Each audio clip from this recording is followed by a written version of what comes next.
Okay, so I should be live. Just did the update, so I noticed a lot of the icons seem to have changed just a little bit. Go into the store real quick, make sure they didn't add anything fun to coincide with. I think they released like a bunch of cards into the like Arena's Eternal formats type of thing. And by a bunch of cards, I mean like 10 or 15, something like that. Ooh, you can get a fancy soul ring now.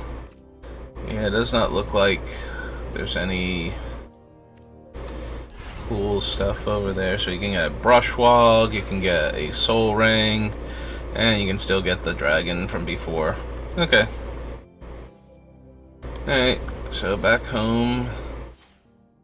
Pop up this thing real quick just so I can make sure OBS is showing that, and it is. Okay. Premier Draft Crimson Vow. Listen, I've already played plenty of Crimson Vow and actually occasionally won while playing Crimson Vow. So, and I've already also said that I was doing Baldur's Gate. Maybe with how miserable Baldur's Gate has been, I might switch back over Crimson Vow, but this is the new set, so I have to imagine I get more views for that than, like, flashing back to Crimson Vow. Anyway, spend those gems. Alright, so, have not been doing well at all in this set. I think the best I've done so far is like 1, 4, and 3, maybe 2. So let's try and avoid some of the pitfalls. Okay, I remember, despite the fact that we beat the person that played this thing is dumb. So when it enters the battlefield, all the creature cards in your hand get +1/+1.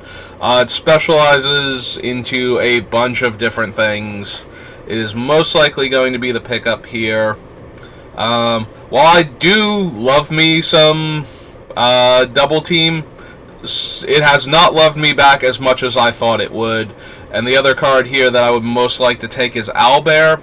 I also would not mind Icewind Stalwart to flicker this guy to keep giving the cards in my hand a perpetual buff.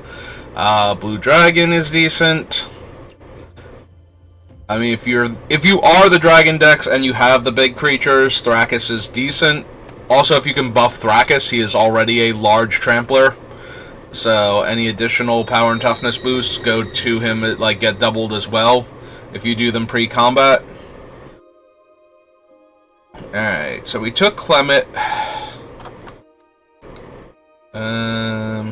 Seek 3 non-land cards and keep 1. Makes 2/2/2 zombies.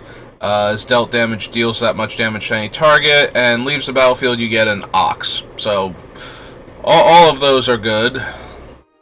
We have a very cheap, reasonable removal spell.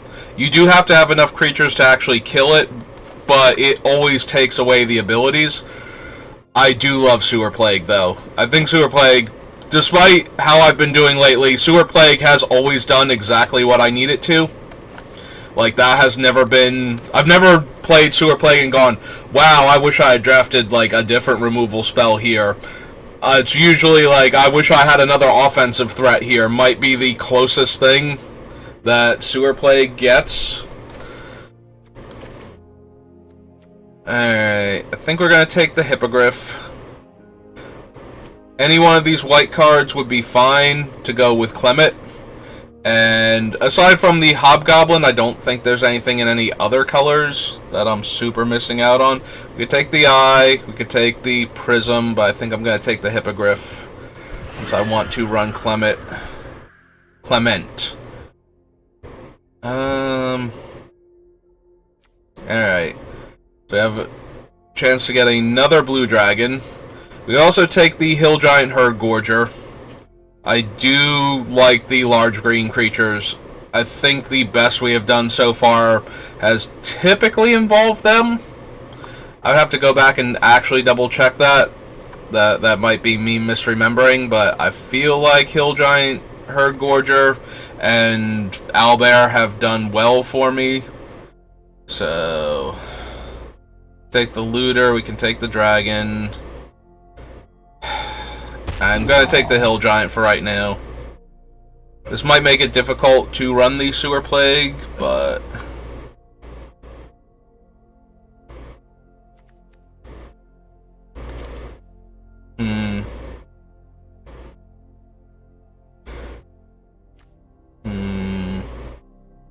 Celestial Unicorn keeps us in white, and the Hill Giant is the first thing of life gain, though. Like, white-green has a strong life gain theme, so we can possibly build towards that and make this a stronger card. Also, Prophetic Prism or Vampire Spawn. Vampire Spawn also has done very well when it's shown up. Okay, we have a chance to take another Hill Giant or the Scaled Nurturer.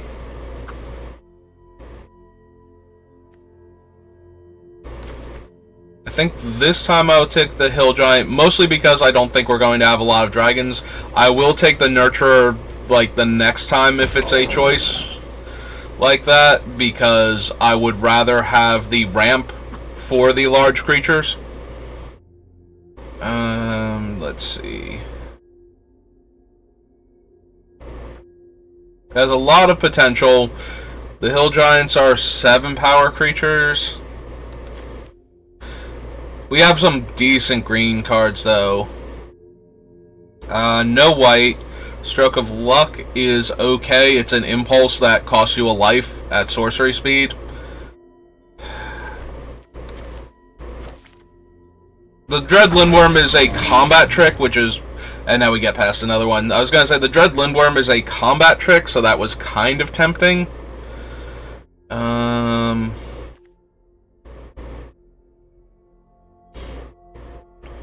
I've had 2 chances to take Mirror of Life Trapping now, and I don't think that that is something that I want. Mirror of Life Trapping is interesting if you have enough comes into play abilities that flickering your guys in and out would actually be worth it. Alright. So we have 2 fixing options here. We also have access to yet another blue dragon. I do like Follow the Tracks more, I think, because you get the extra card if you take one of the lands that you can activate it for. Like, you know, if we wind up white-green and I use it to get a white or green land as opposed to getting a black land to cast Sewer Plague, it becomes, you know, another spell I can get also, in addition to ramping us. Now we have 2 of those.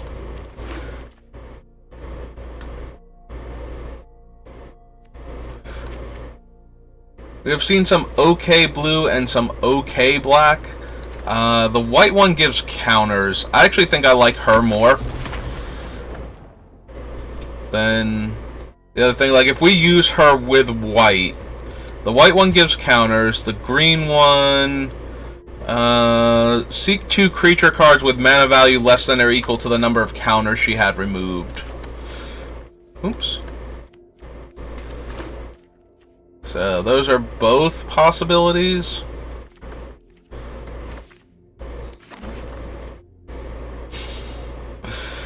So of course we open a cool black-red spell, a good red removal spell. Alright, what are we taking though?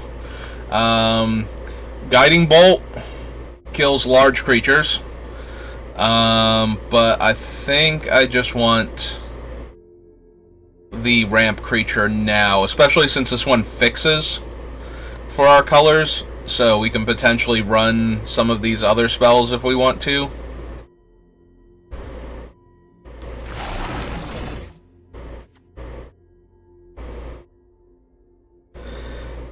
We haven't seen an owlbear since, like, one of the first couple picks. Oh, good. There's one.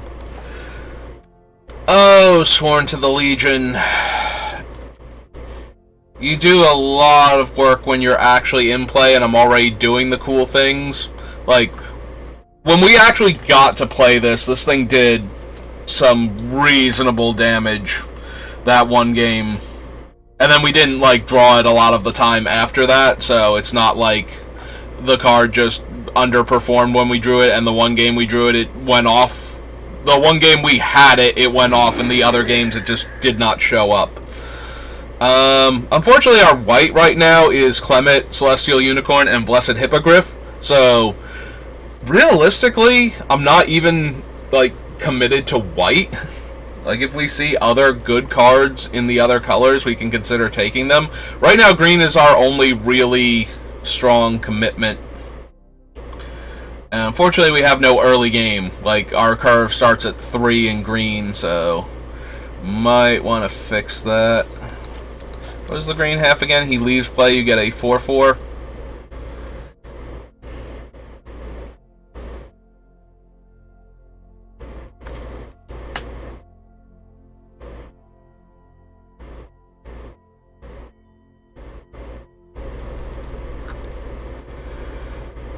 Okay. So John's pretty strong. I think we have good top end. Could also take Skullport Merchant. Skullport Merchant is very good. Fixes the mana, like, one shot, and then lets us draw a lot of cards. But I know I'm green. I don't know that I'm anything else yet. Alright, well, if we wanted early playable white cards, we have Steadfast Paladin. Also, Icewind Stalwart, just because we have a handful of decent blink targets now. Not the Unicorn, but basically all the other ones I highlighted. I'm going to take the Steadfast Paladin because we have the Unicorn.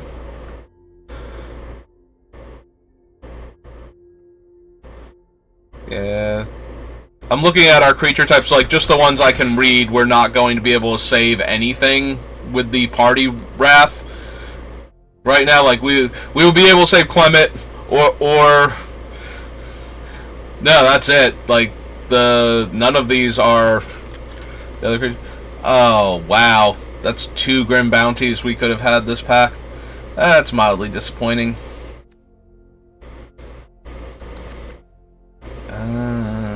Could take another Scaled Nurturer. I do like the number of good blink targets we have for the Stalwart. Could also take Band Together as a removal spell.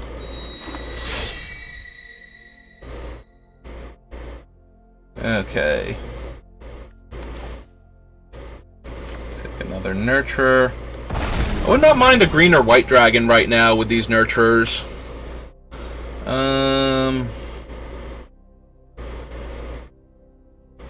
Line Up the Shot is decent. Like, all 3 modes are perfectly serviceable. We have a couple options that I might want to explore, though, for mana with the appropriate mana fixing. Now I kind of wish we had taken that, because we can either take, like, the river, the water weird. Like, neither of those are particularly good.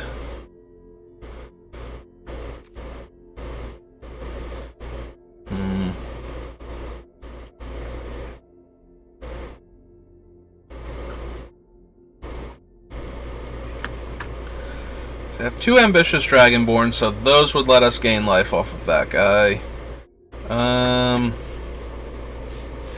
Yeah. Take Contact, Other Plane. Stop us from falling too far behind in card advantage if we cast it. The other option is Warriors of Tiamat, or Charm Sleep if we're going to get more blue cards, but... the more of these Prophetic Prisms I see, the worse I feel about the decision to take the other thing. We have 1 Trampler, right? So this thing is not helping as much. I don't see us running that many of the other thing, though. I'll take the dragon over basically nothing. Okay, it's doing that weird thing again. I selected the dragon, though, so we're just going to leave it, and it should take the dragon. Yep, there we go. Okay.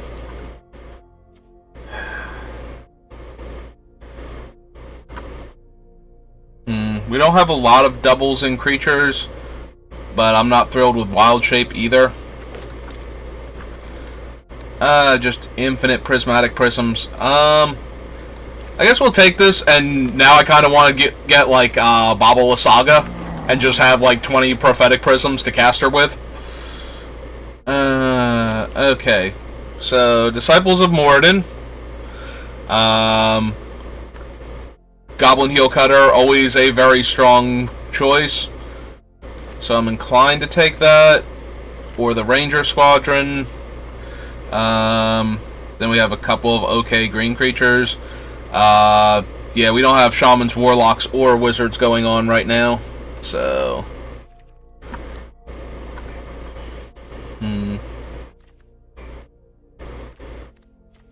Alright. We'll take the Disciples then.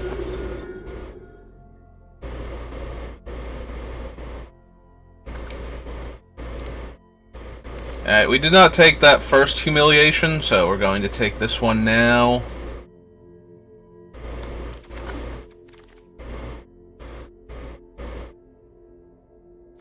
Green thing gives it an additional +1/+1 counter and it has hexproof until my next turn. But we're not... We have, what, like 4 dragons so far?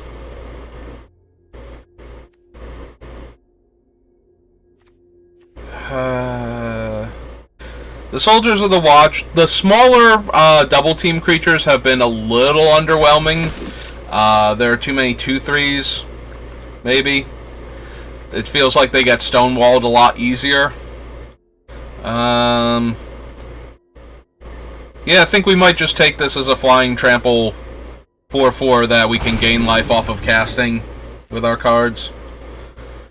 Well, we get another chance at Line Up the Shot versus a third Follow the Tracks or another Ettercap, which Line Up the Shot does a lot of the things that Ettercap is doing well, in that it can kill the flyer also.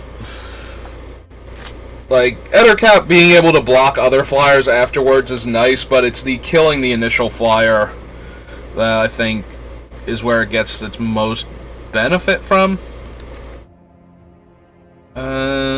1, 2, 3, 4 early creatures.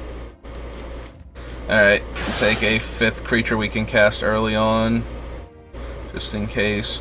Alright, since we already have one of those, I'm going to take another Flaming Fist, Dust Guard. Right. Do we want OG? Cast our second, enters the battlefield, gain 2, scry 2, and we can blink a creature?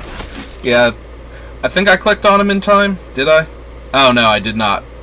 I started to, but unless he's hiding somewhere, we did not get him in time. Alright. I think 2 Hill Giants is enough. I think we have good 4-drops. I'll take the Pseudo Dragon. Did I get the Pseudo Dragon or I got the Bar? I keep deciding at the last second to take the blue card because I have so many options to fix mana. And then it's like, no, you didn't click on it in time. You are stuck with your poor decision. We have no band togethers. I think I'm still going to take the Basilisk over. That time I actually successfully took the Basilisk over whatever else I was thinking about taking. Alright, bring this over here. Drag that down. Probably drag all of these down.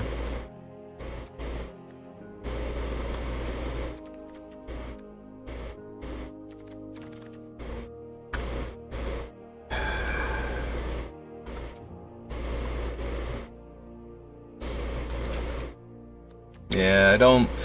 Double blue is too hard to splash. Like, if we had gotten more Sewer Plagues, I would splash them as, like, the black splash in the deck. But I'm not even sure I want to run these prisms to begin with, because we did not get any of the things that reward us for artifact mana. So, we're using them to fix. And... I mean, we have a Sewer Plague, which is a fine removal spell. And we have a decent sized flyer. We could theoretically run Vol. We get her down and loot with her a few times. The +1/+1 counters, I think, might be her strongest mode.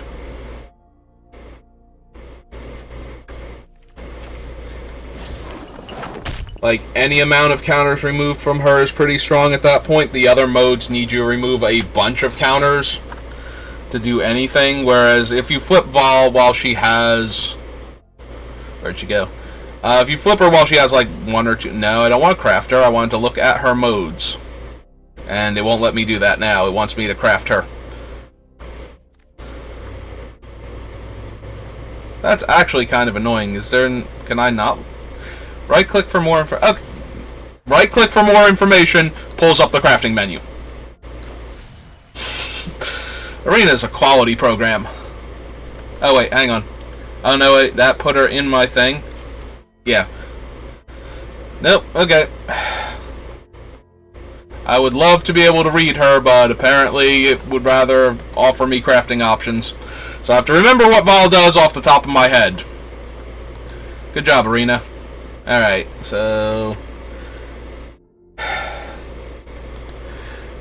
I do like her white mode, though. The counters... What is her blue mode, just out of curiosity? Look at that many cards from the top of your library, one card into your hand, and the rest on the bottom.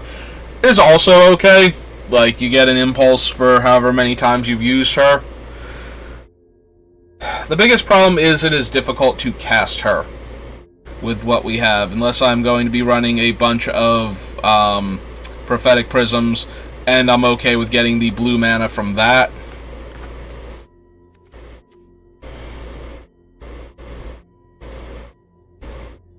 Which I might genuinely be okay with. Here. We're probably not running the Sewer Plague, so we can cut that and cut the Swamp. As much as I like the card, we did not see the black cards in Pack 1 that I would want to stay in black, so... We didn't get a lot of the good, like, white-green synergy cards either. So, we've only got, like, one life gain payoff, really, in one Celestial Unicorn, so... Alright. Well, on the bright side, we don't have a ton of spells down here that are weighing us down, so we have plenty of room to cut creatures. It also only leaves us with one actual removal spell, so... And the Ettercap. I guess two... If they have flyers, like the Ettercap and this thing kill flyers, but if they're all on the ground, if they have a bunch of Underdark Basilisks, we're just gonna have a bad time. So that's kind of disappointing. We do have the Disciples, though, and the Hippogriff can help with that. Alright, we need 5 cuts, and it's most likely coming from the creature side of things. Cut that.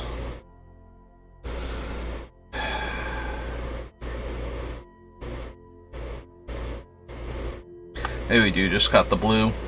And if we cut the blue, the Prophetic Prisms lose a lot of their luster.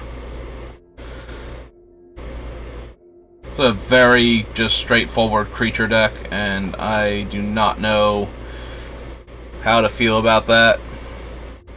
We drafted something different than what we have been doing, but I don't necessarily think that it's better.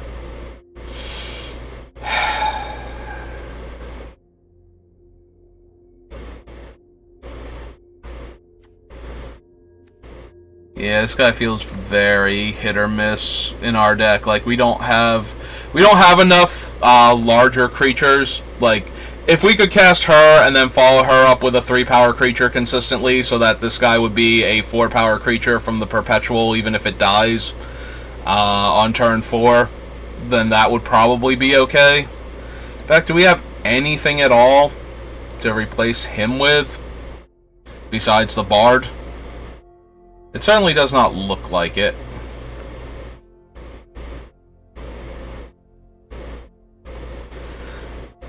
That requires red to both cast and equip.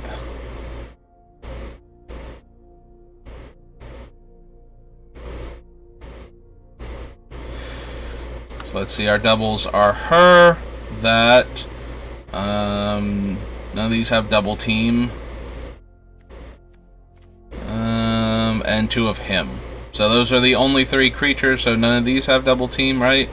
So Mordin's Disciples, so we have 1, 2, 3, 4 creatures that could potentially, or 5 creatures, sorry, 1, 2, 3, 4, 5 creatures that could potentially get a perpetual +1 power from the Mace of Disruption. So that's pretty much a big no there.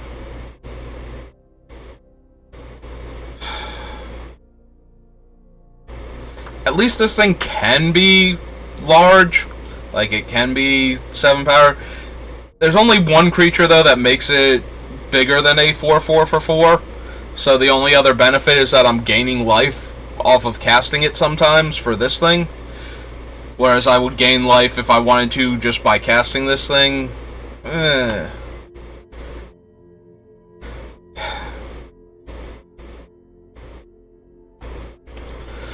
Alright. Those are my 2 best options, and I don't like either of them.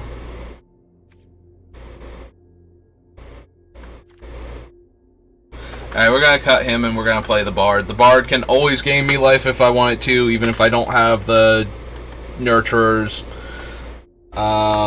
And it can buff one of my other creatures that can attack that turn, like maybe the Hippogriff or something, so I can get in for damage. Whereas the Dragonborn, if I top deck him after one of my big giants has died, then he's like a 4-mana 7/7, and even that's not amazing if I don't have anything else going on. Okay, so yeah, I was planning to do better, and then the draft actually happened.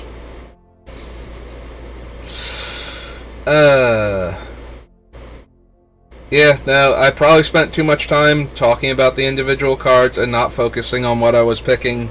I might have been able to get into blue and have a better deck, or even black.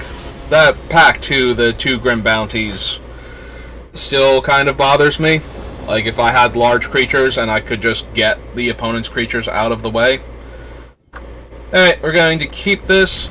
I'll probably cycle to try and get another creature into my hand before playing Clement. Opponent is starting off reasonably strong. Now, they are blue-green, and that usually means dragons. Maybe I don't cycle that thing then. Maybe I hang on to it for a little while longer. I have 3 other creatures in hand. So, alright. Let's slam Clement. At least I had one of my strongest, like, openers to begin with.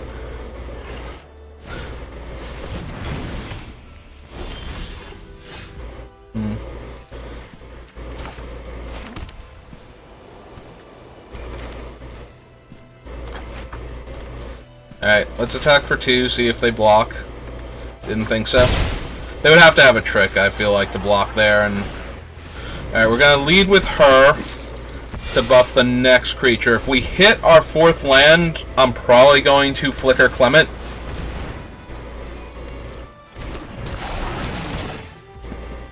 Alright, so they gain back 2 life. Flaming Fist still attacks into this board pretty easily. Okay, now it would trade for the 2/1, but straight up, I think that's still fine. Alright, did not draw our 4th land. Alright, so we're going to swing 4 real quick. We're just going to take it, and we will follow up with the Unicorn as a 5/3. Yeah, the relatively high power of these creatures now means that if they can't put they either have to put like a decent sized creature in front of them. In this case, it only has to be a 2/2. But when they have a bunch of 1/1s and 1/2s, that means I still get to eat the creatures that get in front of it. So we have that going at least. Ooh. Okay, we did draw a forest. I think I'm just going to kill that. That thing is incredibly powerful. So I'm going to choose conjure a card named Naturalize to our hand.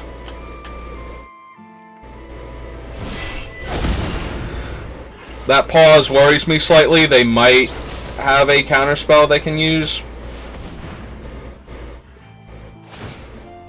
Okay. Alright, we managed to successfully remove that incredibly dangerous card. Alright.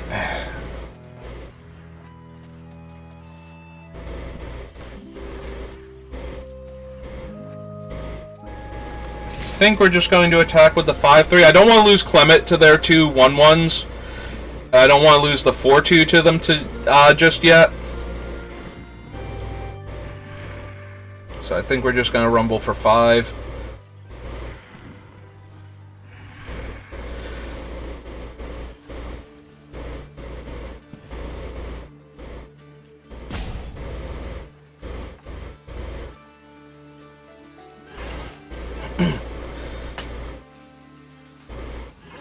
Even if they had Arcane Archery, it would still be a trade here.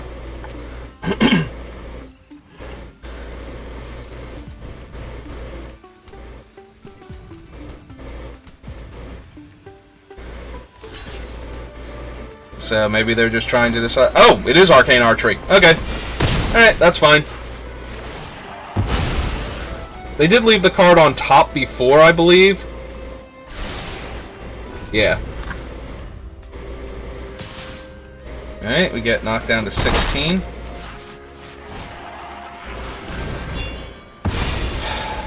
So Chain Devil is a 5-3. They're gonna lose their Mana Dork.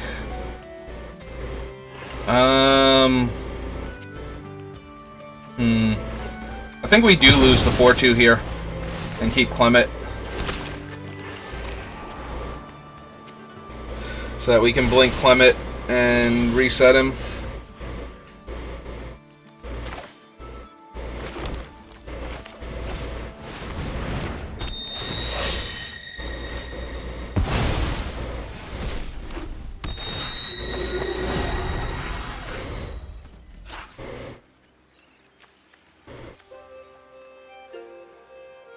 Yeah, unfortunately, we still kind of trade with the Chain Devil here. But if they have another trick... Okay, so we do take a lot of damage there, but we would have basically just died if we had not done that, so... Alright. I'm going to run out the Lifelinker over the Death Touch creature, and we are going to kill the Imp first, before blocks. Clement is 2 to specialize, and his green version is Leaves Play makes the 4-4. Alright. So let them attack. Oh, they are just going to attack with him? Okay. That's fine then. We will destroy your flyer.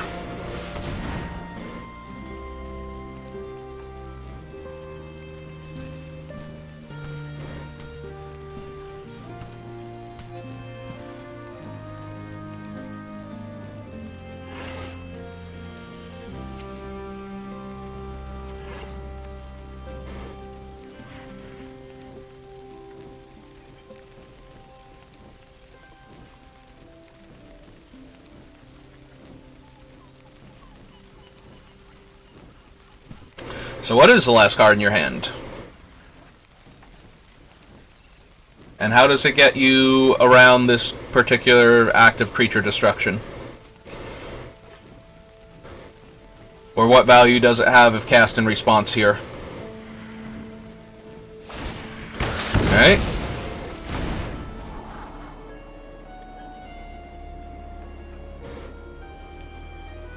It is kind of sad the Ether Cap was not in my hand to get the bonus,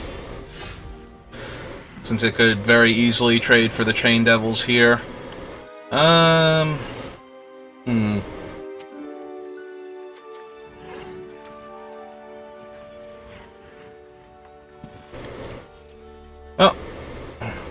I would like to gain 3 life and get that 5/3 trampler off of the table. Okay.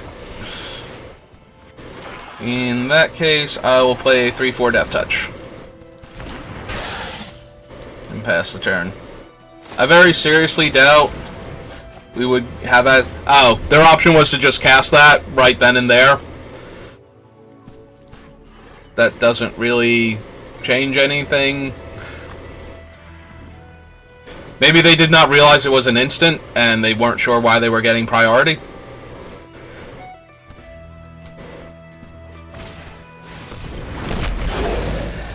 Well, that's awkward.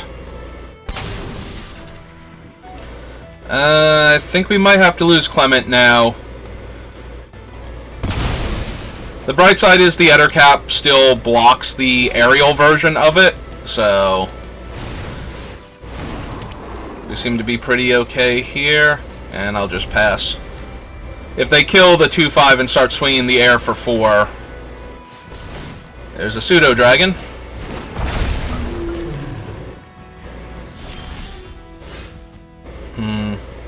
Well, good news is we found our 6th land, so we can slam a 5/5, so attacking with the pseudo dragon no longer gets them through all of our stuff. Let's hit for 3 first, since I don't care if I trade with any of these creatures. I'm fine with it. Yep. Yeah, that was their best creature to throw into the air at me, so like, their other one already flew. So we'll just play another large flying creature to gum up the air. Not the spot you usually gum up, but, you know, we take what we can get here.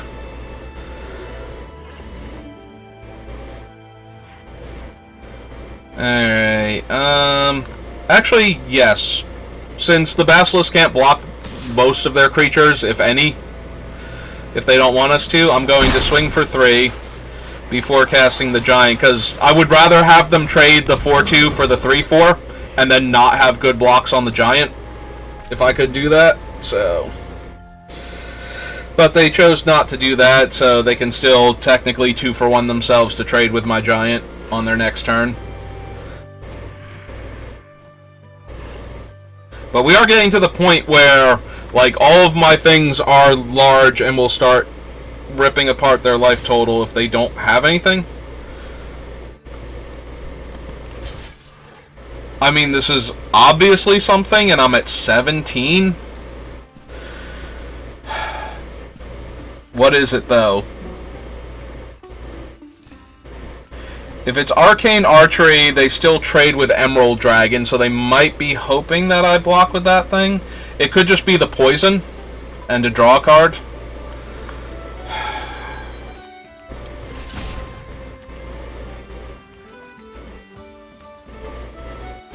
I'm at 17. I don't mind losing the Ettercap here, so I'm going to block with it and see what they have. Ah, Dread Lindworm. Yep, okay.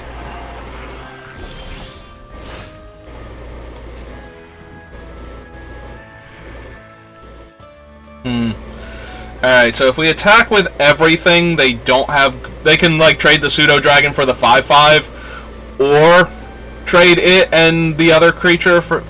they can double block there, and then this guy could block here. But that would clear their board and leave me with a 5/5 Flample. Okay. Let's put pressure on them.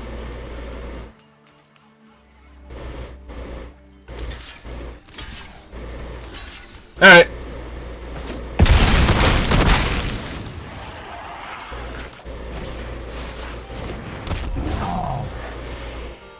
And now they can't even not block with the Lindworm. Like, the Lindworm will be an 8/7 thanks to the Orb of Dragonkind. But it still has to block and trade, or they die. So, yep. Seems legit to me. And since he's already lethal, we will play out another creature, so that way they have to come up with 2 blockers, or they take half their life total. And if the blocker's not good enough, it's a chump. Alright, I feel good about this. or as good as I can with my opponent being at, 4 cards in hand at the time. Alright, that's pretty decent. It won't work if the creatures that they're casting are dragons specifically, but... Alright. Since it'll have hexproof, but yeah, no, I'll take another lethal threat that taps down non-dragon blockers that they might draw. Okay. Well, we managed to win a game, so we're already doing infinitely better than my last 3 drafts, I think. I'm pretty sure I started off like 0-2 in all of them, and at least one of them went 0-3, so... Round 2.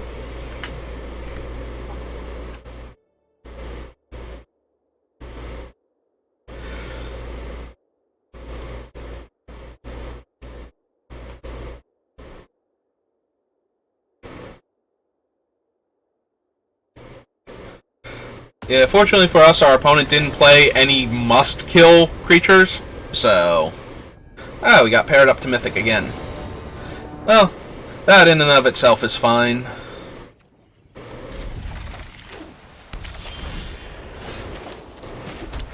Alright. We just need to draw Clement. That's not Clement. That's barely even in the right color scheme as Clement. Alright. Play the Dust Guard then. He attacks comfortably into almost any 3-drop.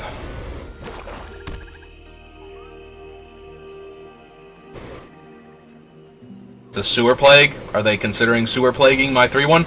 Ah, no, it's a Unicorn. Alright, well, Unicorn is fine. Let's jam for 3. They took it. I can have my Unicorn be a 4-2. Or this thing can be a 2-2 that makes a 1-1.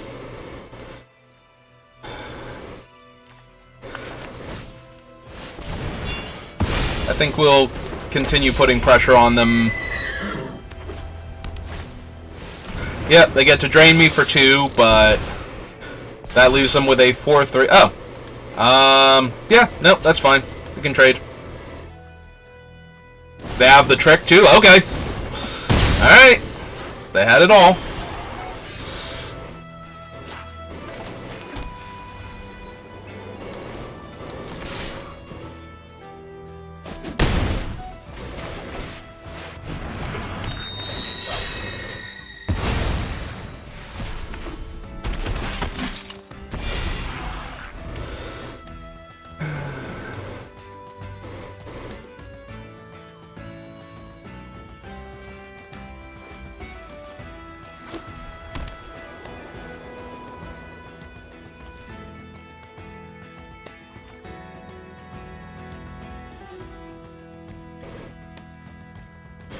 Are we playing the Griffin out this turn?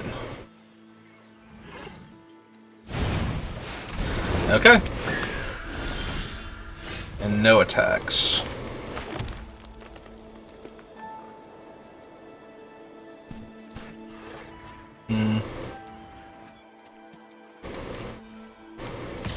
I'm hesitant to trade the 3-3 for one of the 2-3s, even if one of them would be the Griffin. So we're just going to jam there, and we will play out the Underseller Myconoid as a 2-power creature, get a 1-1, and then run out the Nurturer. And now we can cast everything in our deck next turn. Alright, they're going to get in for the fly damage. Their clock is notably faster than mine at the moment. And they have better blocks. And we drew another land. That is disappointing. Alright. They will probably trade the 1-1 for the 3-1. Or they can trade the 2-3 for the 3-3. Either one is, like, fine, but not great. We are going to die in the air to the Hippogriff, though, if we don't get one of our anti-flyers. Which we have a fair number of. Okay, so they killed that. And now they're going to trade the 1-1 for the 3-1. Yep, okay. Well, we get one more draw. Should have played the land. Like, there's no reason to hold it. We don't have any discard to draw effects that I can recall. Alright. A bit on the unfortunate side that we... Oh. Yeah. Auto-tapper. I would have liked to have at least gained the 2 life, so we could have bought ourselves one more turn, but yeah. Unfortunate. Alright. Nope, that's game. Gonna lean back in the creaky chair now and evaluate. Even that game, like, they were down to 1 card in their hand. If I had properly tapped, there was a narrow window of possibility. Specifically, the Ettercap top deck would have allowed us to kill the Griffin and then cast the Ettercap as a blocker for their 4-power Unicorn. So... yeah, I forgot that Auto-Tapper would not prioritize the creature and the life gain the way it prioritizes, like, tapping the Orb of Dragonkinds for the dragons. I think it does. I'm almost positive it prioritizes them when you're casting a dragon. It definitely prioritizes eating treasure when you have Kalain. It's just like, here, I want you to use literally every treasure you have every single time you cast a creature. It's like, no, Magic Arena, 1+1/+1 counter on this creature is fine. Save it for my other guys that I can ambush them with later. It's like, I don't even know why we talk to each other. This hand is very slow. I'm finally on the play, and I have the slowest hand possible. Depends on what they're playing, though. Like, if they have black spells where this Hill Giant is just going to eat a removal spell, that's terrible. If they're on, like, red, where I'm going to be able... oh, and they immediately play a black land. I was going to say, if I can ramp into Ettercap and follow that up with Hill Giant Herdgorger...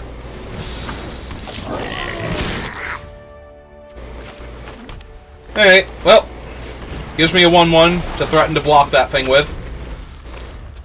Also brings me up to 4 mana, so next turn we can play the Ettercap. I was gonna say, I block. I 1,000,000% block there.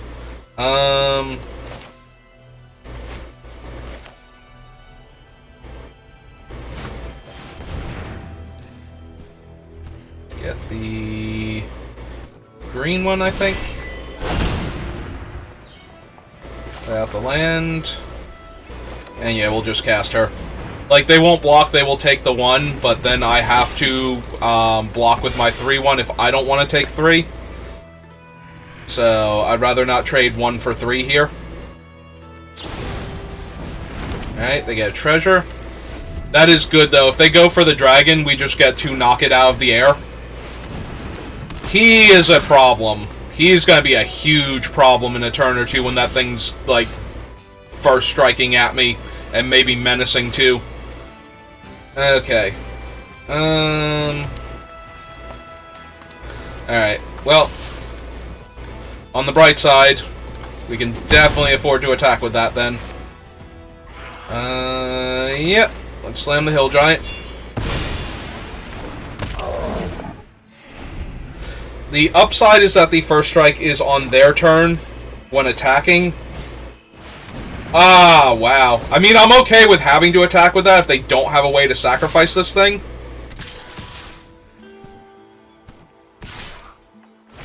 Alright. So we're going to take 6. They probably have it. I can't imagine they cast that on my giant and don't have Deadly Dispute here. So that's going to wreck us pretty hard. Yeah, it's Deadly Dispute. Unfortunate.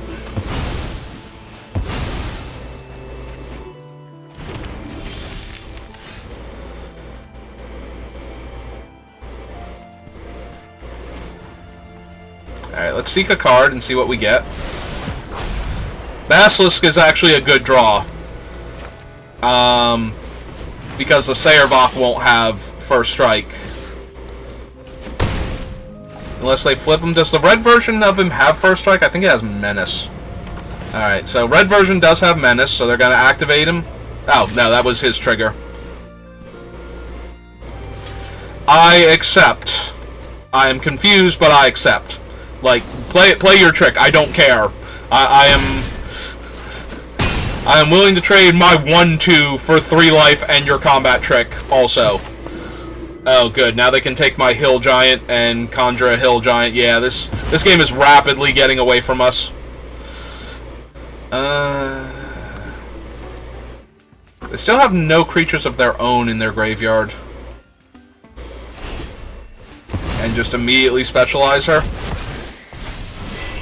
into the black version. So when they cast it, I will lose 2 and they will gain 2, and it's also a good blocker. Now I don't have good attacks anymore. Oh, that was a lot of bad for me.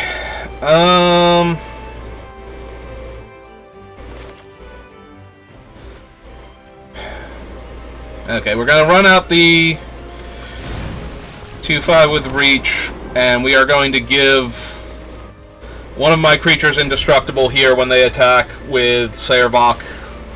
Yep. I lose 2, they gain 5.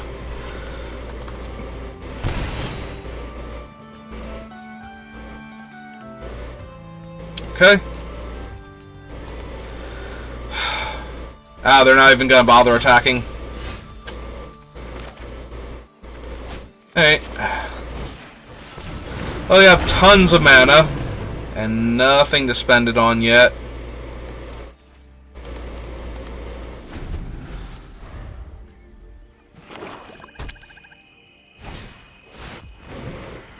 Alright, good enough.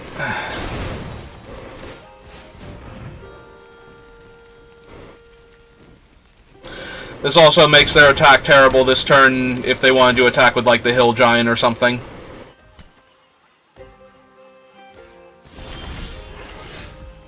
Okay.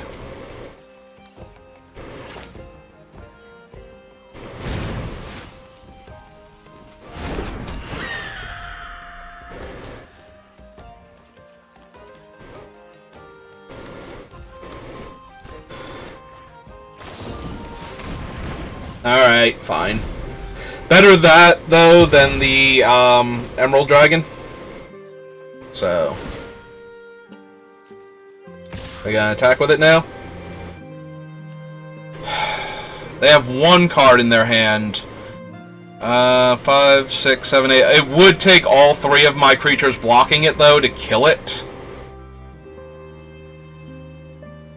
We don't need the mana. We'll trade the 1-2 for a 1-1 and have that option again later.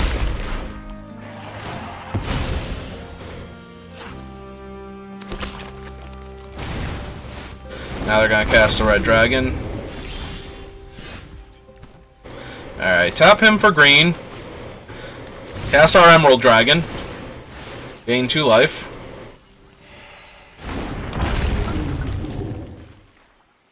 We will play out the forest just in case we draw the other follow the tracks or whatever and can get another land so we have mana available to activate and they're gonna just eat my stuff randomly now. I mean, that's fair. I don't think that... Oh, no, there's definitely a green card that can get creatures back from the graveyard in this set. It's like the weird Fact or Fiction variant. Alright, they're gonna uptick Sayervok.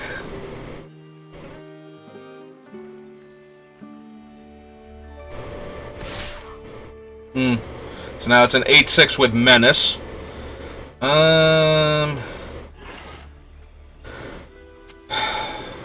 We could block with the Emerald Dragon and maintain basically board parity here, but then they can just keep pumping the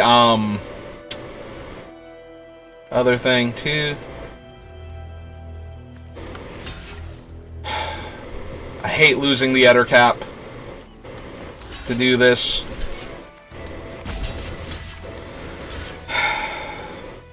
Then he's just Menace, and he's giving Menace to other things.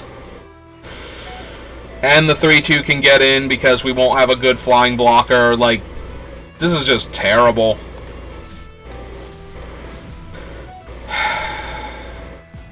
Unfortunately, taking 8 is a trick we can only do once. Alright.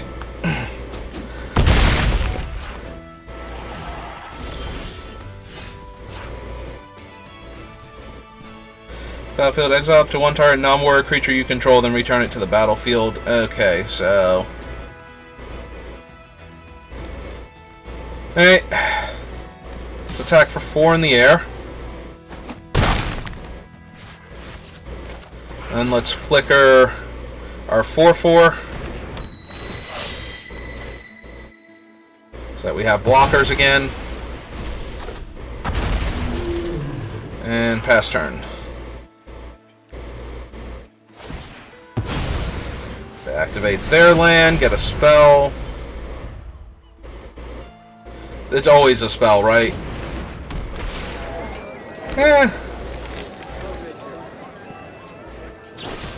Okay, that will have done it, because now they can sacrifice their other creatures. Oh, they're not going to bother sacrificing the other creatures? They're just going to menace up the flyer?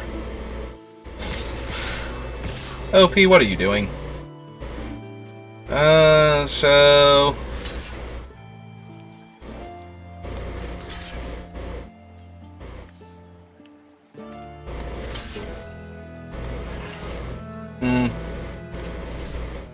Yeah, no matter how we do this, I'm going to lose both of the creatures that block Sayervok and both of the creatures that block the 8/6. Alright. I mean, if you have a trick, then I was losing this game anyway, and you should have attacked with your other... Like, that was a pretty easy attack with the rest of their creatures. Oh, yeah, right. Nope, that thing survives, and I did not draw anything, and I'm dead on board. Okay. Yeah, they could have very easily killed me there just by giving menace to anything else and attacking with everybody there. Like, I was super dead. So... The fact that they were nice to me and let me block like that so that I could try and find something. Alright. These games have felt a lot less helpless than the other drafts, but they are still not amazing. I think the opponent, though, was not capitalizing on Sayervok enough. They could have easily killed me way before that. But they wanted to focus on making the one giant guy more giant and attacking me with it, so... I also kept a hand that did not have an early game, but if they had not been able to kill and resurrect specifically my giant, I might have been okay there anyway, just because we were going to ramp into such large creatures. Alright, get in for 2. Is it too much to ask that they somehow have a playable flyer in their colors? It is. Alright. Well, we still have a good attack here, so we will take it. +2/+2 on her. Attack for 4.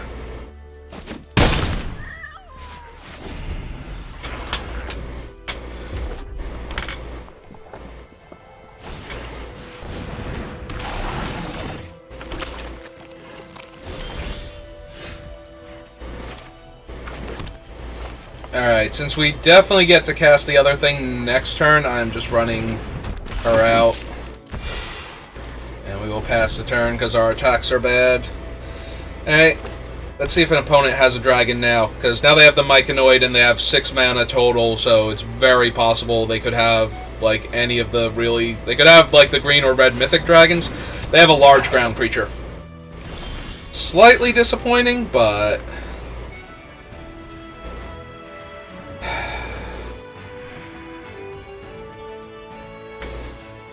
And it's first strike when it's attacking, which is also very bad for me here. Okay. I mean, I say very bad, but we can very easily, like, stonewall one copy of it. So, let's get our 5-power flyer online. And force them to have an answer to that. Because right now, we are still winning any kind of race. So... And if their goal is to play a large dragon and then attack with the knoll and get, you know, a 4-power first striker through, then we have the Eder Cap and then follow-up plays, so... Yeah, if they're just going to get another copy and cast the other copy, I'm also okay with that.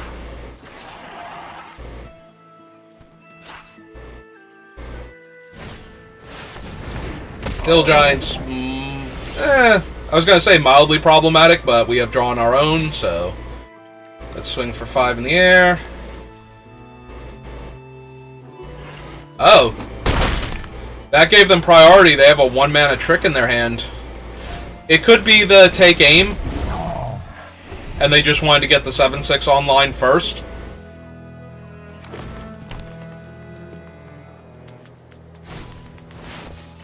Play the owlbear. Okay. They could still get a plummet here and trade.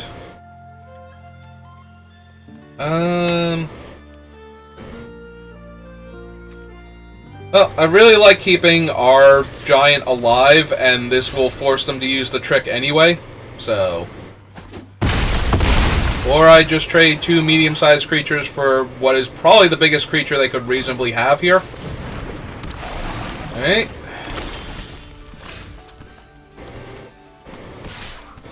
Five in the air. And shore up the ground.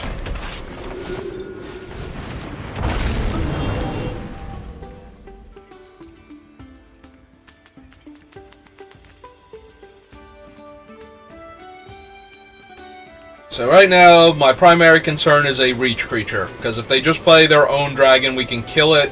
If they kill our dragon, we're kind of at parity still.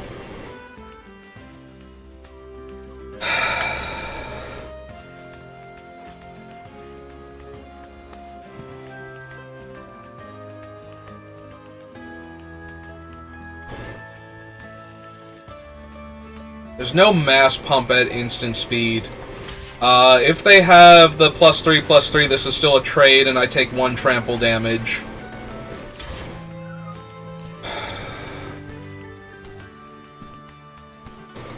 And then their other Null would have reach, might be the problem. Oh, nope, okay. We're just gonna free eats and gain 2 life? Okay. Burn spell to finish the giant off then?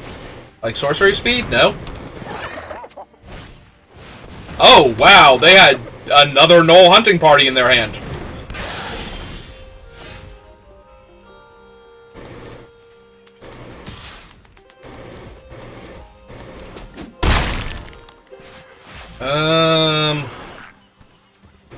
Last turn. I want to be able to kill a flyer. Like, flyer is one of their few outs to what I'm doing here. So yeah, they're gonna alpha me. They get another copy.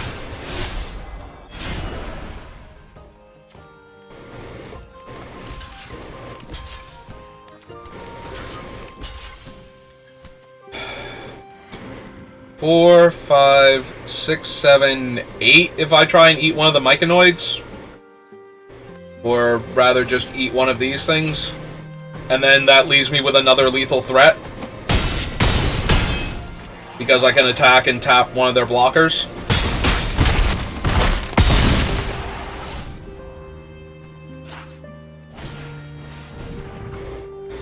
Alright.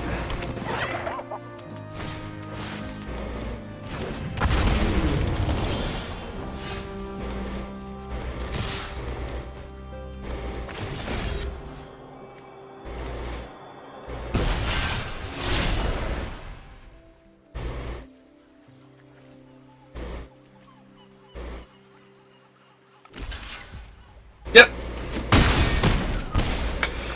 Hey.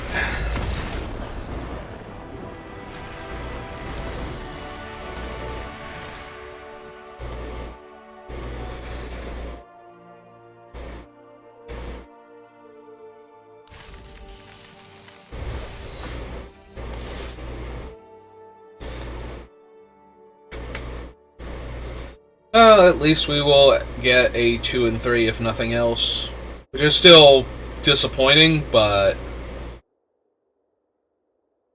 at least I didn't feel like a lot of these games were complete runaways. Even the one where my opponent had like a bunch of life and had large menace creatures.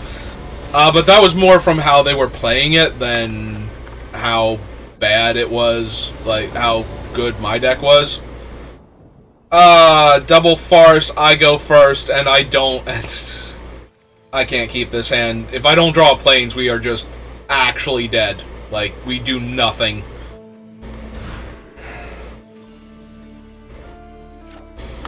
Why must you hurt me so, Arena? What did I ever do that was so wrong?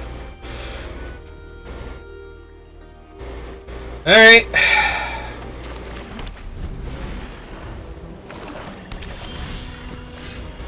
Now you're just mocking me.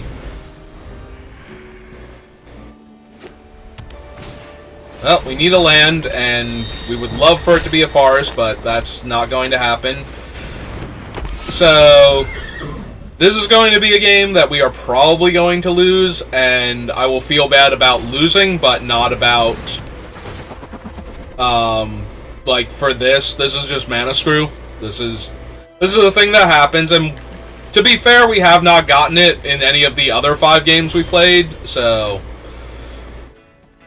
Well, they don't get to draw a card if they do it on blocks, so... Yep. Alright.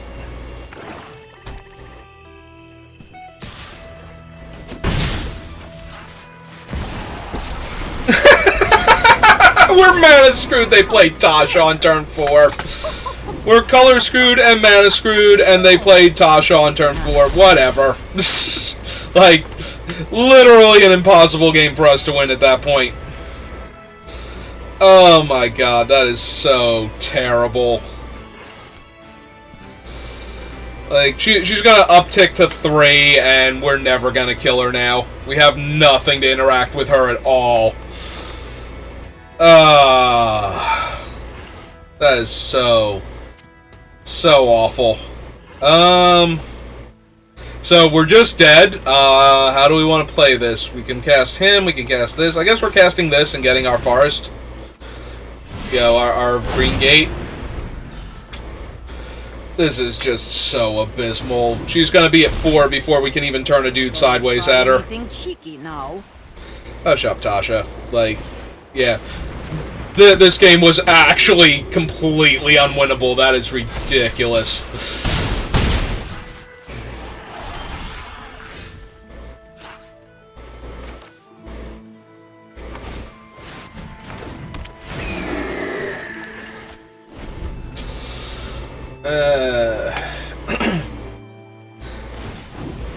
Yep. There's nothing. There's actual nothing we are going to be able to do.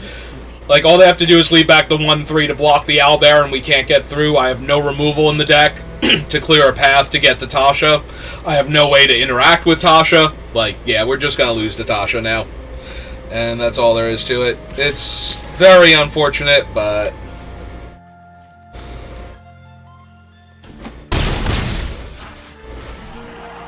I'm going to guess they have something else. Yeah.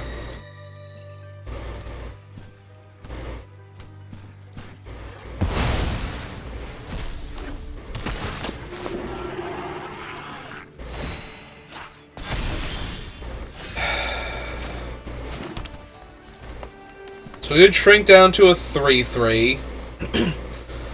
They can trade the Stalwart for it, and then use the minus to get it back. We can double spell this turn. Flaming Duskguard into Moradin's Disciples. Alright. Let's try and do something to Tasha, besides lose to her.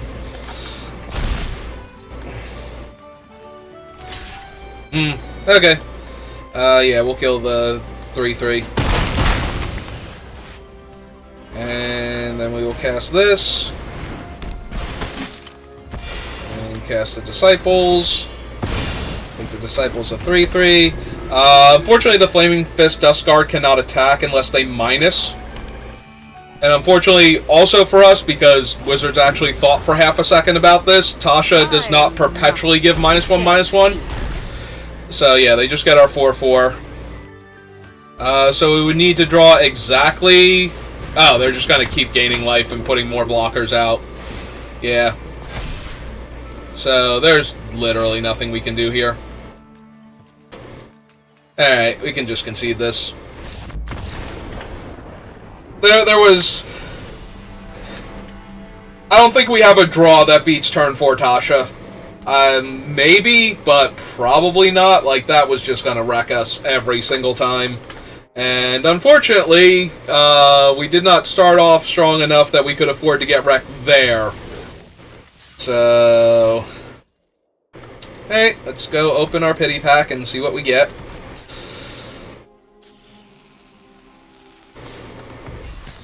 Another Clement. Alright, so the large green creature angle certainly felt like our deck had more ways to win than the other stuff I've been doing lately. Like, I did not feel like we got overwhelmed, except for the game where they played Tasha, but Tasha is actually... I mean, the Hourglass Coven I still think is stronger than her, but that's questionable. Like, there... Oh, I did not... I'm sorry, that was my booster pack for completing the dailies then. We have 2 prize packs to open. So let's go open those while I rant a little bit. So Tasha is dumb. Tasha is excruciatingly powerful. Definitely top 5 cards in the set. So that game, even if we had drawn lands, didn't feel like we could win that one. But that's because our opponent had a ridiculous bomb in the early game. Like, if they had drawn Tasha later, when we had a board versus their board, we might have been able to do something there. But yeah, Tasha was just going to take over that game and win before we ever did anything. Like, her plus is so impossibly hard for a creature deck to overcome. So that game was always going to be a non-game. The other games, though, that we lost did not feel like non-games the way a lot of them have been, where we finish a game and my opponent was, at 18, had a massive board position, had flyers and reach creatures and big giant tramplers and menace guys, and we never, ever could have won that game, no matter what we were doing. Like, we end the game, they have like 7 cards in their hand, full board position, 18 life, and it's just like... What did we even do that game? So, in that regard, the games felt better. We still did not do amazing, so... But that last game was more like the end of the bell curve that you will run into. Like, that's how you draft a, like 7-0 deck and finish like 7-2, is because you run into like decks like that a couple times, and you don't get your great draw that game to compensate for their great draw, so... But yeah, no, I feel like this draft went better, despite how poor the finish was. So, if we could do that, but then win, that would be great. Alright, I'm getting a little rambly now. We've opened our prize packs. I think that's good enough for this draft. Might do another one, but we're gonna end the stream here. So, thanks for watching, and I'll see you next time.